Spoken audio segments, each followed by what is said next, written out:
this week we want to take a look at the spring buying season in housing.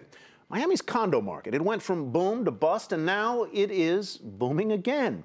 Diana Olick joins us from Miami to tell us about the forces driving the market and whether the story might have a better ending this time. Diana?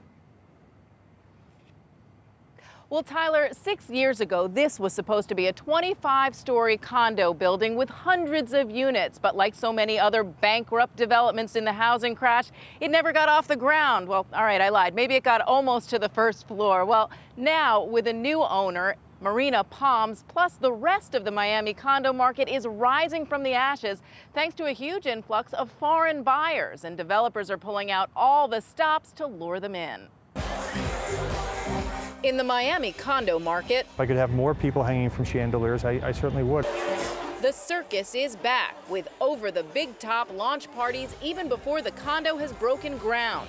Miami heat sells, and it is translating itself to buyers from Russia, Venezuela, Brazil, Canada, and China. It doesn't get any better. I travel all over the world. I really want to come back to Miami. The buyers come armed with cash and lots of it, looking for safe haven. Buyers today are really expected to put a 20% deposit upon contract and then another 20% upon groundbreaking and another 20% upon top off. What that does, it takes the leverage out of the flipper. And that helps developers get financing from both banks and private equity. Neil Fairman's Plaza Group is developing 2 towers and a full-service marina on a site where construction began and ended abruptly during the crash. They're going to scrutinize the buyer a great deal. They're going to scrutinize the developer's track record. They want people with experience. They want to know that you have hard deposits. South Florida's coastal markets have 103 towers proposed with nearly 15,000 units. 40% of the developers themselves are from abroad. With all this new supply about to hit, now strong rents could take a plunge. Condo vulture's Peter Zalewski has worked this market for decades and worries about the developer's strategy. From everything we've seen over the last 6 years, you and I have been here many times.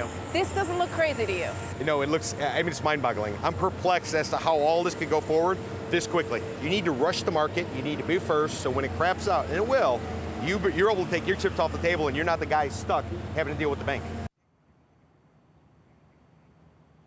Now, rising with the cranes are the prices for condos, up 25% from a year ago, according to the realtors here.